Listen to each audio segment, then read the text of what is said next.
Nonetheless, yeah, he's an acceptable boy. Ooh, these are acceptable girls. Lucina Ditto. They're acceptable girls, dude. They're acceptable girls with acceptable swords and an acceptable neutral with an acceptable loser's quarters. So on to the game. Because I just have no comment for that. So you wanna tell me what's up in the Lucina Ditto? Well, you see, whoever throws out fair first wins. It's kind of one of those brain dead matchups that all you. All right, all jokes aside, let's actually talk some technical stuff here. Sure. Very neutral starting off right now. Both of them at 7%. We actually have SweatyLemons kind of in the advantage, but goes a little bit off to try and get an early kill. And now we reset the neutral. I think what's really important in this kind of like Ditto matchup is straight up spacing. Whoever gets the best spacing here, whoever can microspace on shield and do everything pretty much flawlessly will end up winning this. And that just comes down to just mind games. Yeah.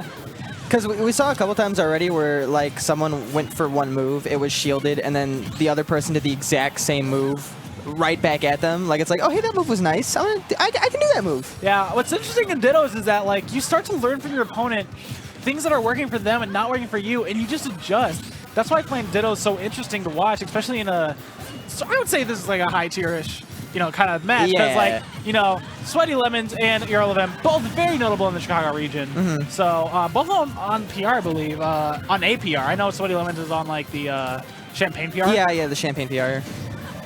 But yeah, well, it's just as even as it can get, folks. 2 stocks, both 0% for both of them. Same character. Same character. We haven't really changed much. Same number. Yeah. Same Twitch channel. Follow now. It really is just a. I mean, you said it earlier. You said it kind of as a joke. Whoever fares first wins, but.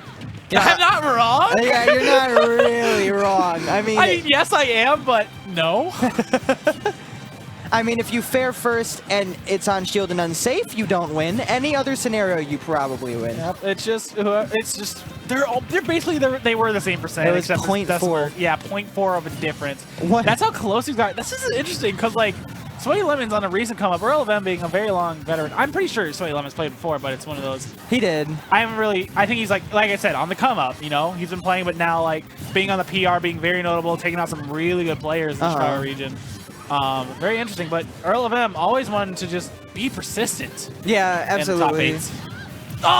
Okay. Yeah, that's one of those old dancing blades. I think did they both do dancing blade actually, or did he was in the air, so I think he did fair and they traded or something like that, or bear. So probably a sword-related maneuver, I would assume. Really? Not a fist? Are you sure? Do they do anything that doesn't use their sword? Any move? Pummel. It throws. Got me there. I think that's it. Yeah, it's yikes, dude. Watch out. Nice get up attack. That's really good. I've been seeing that a lot recently. It's just like people like try to go for a nice hard smash read, and the person just has to stay for like patient on the ledge, and they just get the easy get up attack, get some damage, and reset the neutral. You know, yeah, he's dead.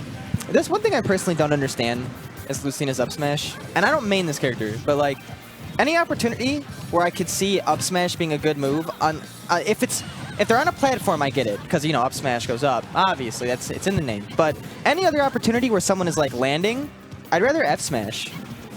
I think F smash is for coverage. Maybe up smash is, like, we want to, like, barely clip him with, like, that side hitbox. And in that situation, I think there was more reading for a jump.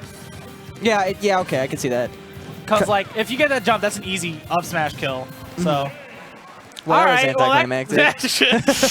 All right, well, I'm taking game 1. Yeah. Best of 3, just because we are not getting into best of 5 until loser semis, I believe. Yeah, that sounds 100% right. That's how we've been doing it lately.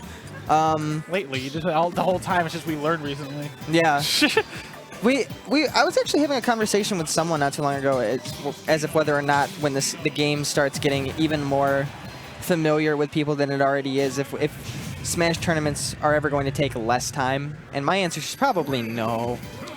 I don't think so, because that can be very dependent on the region too. Like this region, you have like a bunch of what's common characters Lucina besides Lucina, Wolf, like Captain Falcon. Honestly, Chicago is a very much like either a bait and punish character, or, you know, spacey.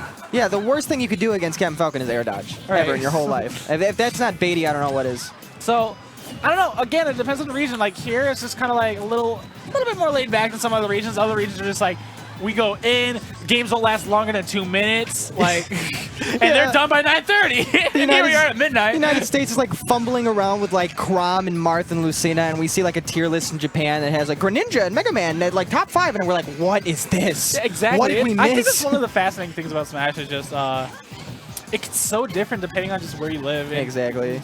You know, player preference. We're gonna see a tier list come out from like South Korea, and Diddy's gonna be #1. We're gonna be like, JJ, you've influenced them too much, my man. Well, let's talk about the top tier at hand right here, the Lucina Ditto once again. Very similar to how it started last game. Very even, very much back and forth gameplay. And it's more so, wow. Was he in the advantage the whole time? Did he turn that? They had us in the first half, not gonna lie. Earl, you dirty dog, you sneaky boy. Very smart, very nicely spaced, and what a way to save a jump and get the kill for it. Wow, like that's just one of those things. What's interesting, both these players are going off stage trying to get these risky, like, let's end this dog right now. And either nothing happens or that happens. Yeah. With this matchup, honestly, well, actually, just playing Lucina in general, I find that sometimes a lot of like lower tier Lucina players just in the scene end up playing Lucina like way too safe, but you can afford to be relatively aggressive with this character. Yeah, I would say so too. It's like, here's the thing, you don't have a problem going deep. You have a great up B, goes past ledge. Your jump is like really good. Your aerials are fast. Yep. Like that's why I don't mind seeing them. Hey, buddy. I was explaining something. Can I explain something before you get a stop? All right. No. All right. Well, eat Smash. All right. Anyways.